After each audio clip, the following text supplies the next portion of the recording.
Welcome back. It's been a while. We heard about the Yellow Vest protests in France. They threatened to run down the French economy and threaten the very government of President Emmanuel Macron. They may have made some concessions, but not many protesters appear impressed by the reforms. The protests have not stopped, but the protesters have reduced in number. Hundreds still made it through the streets of Paris near some of the city's most famous landmarks, such as the Palais Garnier Opera House and the Louvre Museum. About 800 people were demonstrating in Paris in the morning of Saturday, and there were no incidents of violence or arrests compared to about 4,000 demonstrators around the same time on the previous Saturday.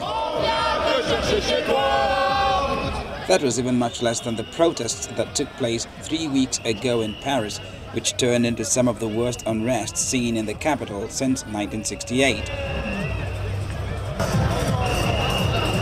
Cars were set on fire, bank and insurance offices' windows smashed, and street furniture vandalized.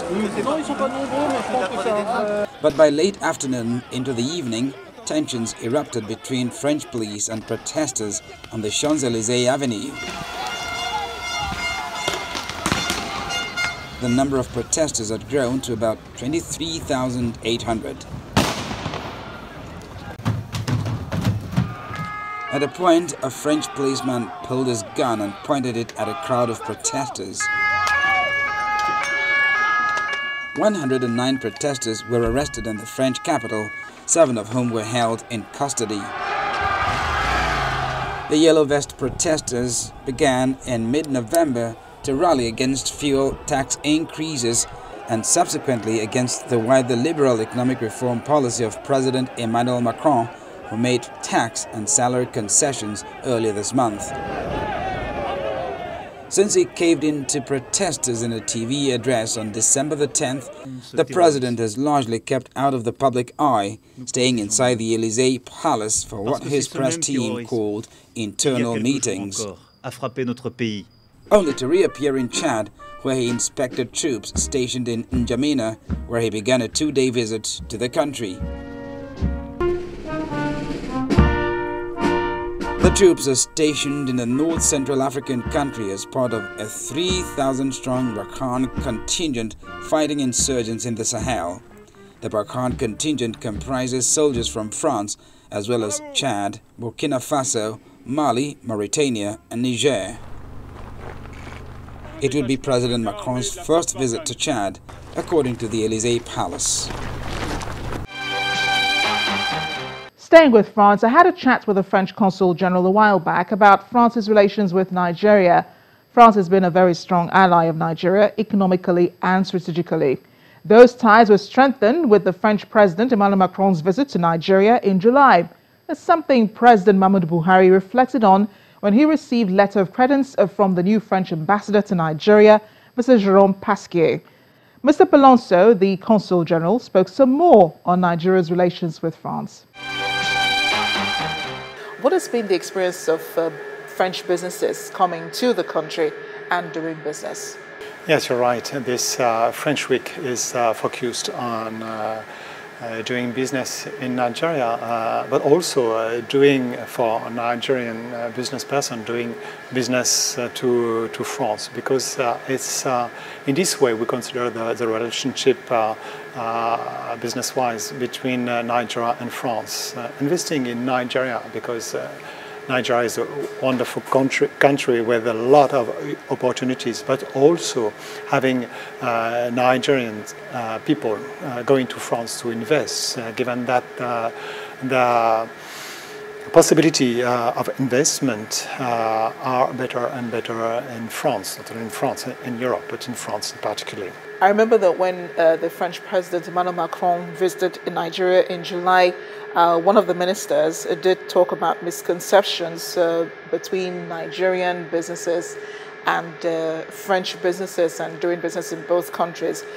Do you find that some of the misconceptions are clearing over time? Since 3-4 years, we have changed the way we are working with all Africa, and especially among very important countries in Africa, is Nigeria, with its huge potential, with the people, the entrepreneurship spirit of Nigerian people. We at the embassy, at the consulate, also to change the image of Nigeria. We want Nigeria to be talked about opportunities, about business, about very skillful people, and not on the negative aspects that, of course, we have to work on, but to put forward positive aspects, and there are many of them.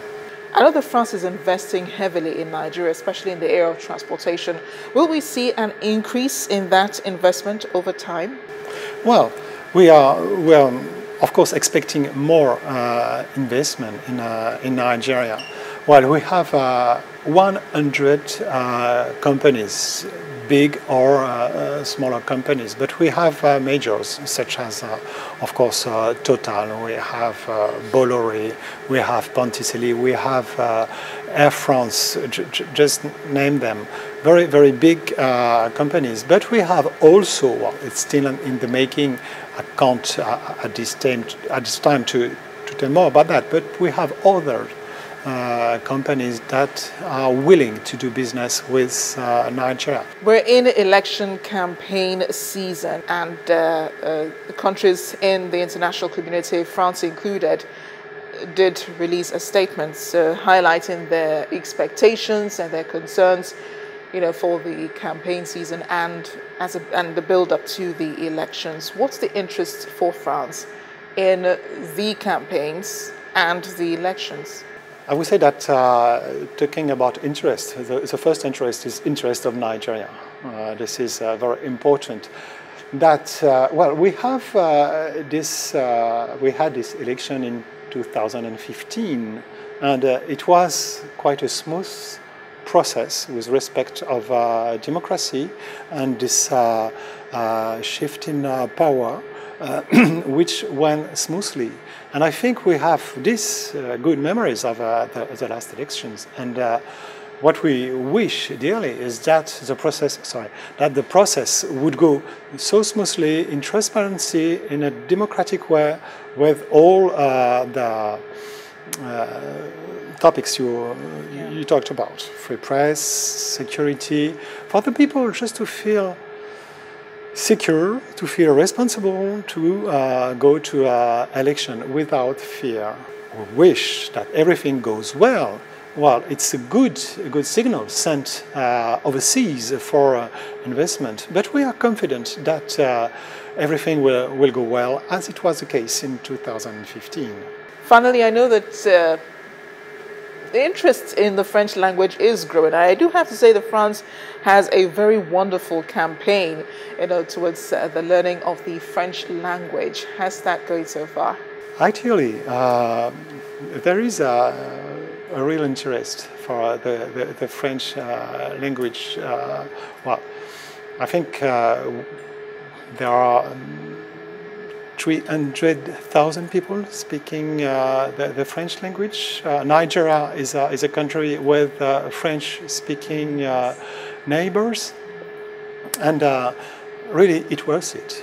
It worth it. And we will have in a few months a new cultural center, the Maïka Cultural Center, Alliance Française, and I think it will really boost the French language in Nigeria, because, well, Nigerian authorities have already put French language in a very important position during the curriculum education process. So we'll continue on that, enhance on that, and I think that Nigerians would have an interest to learn French, well, especially inside the COAS.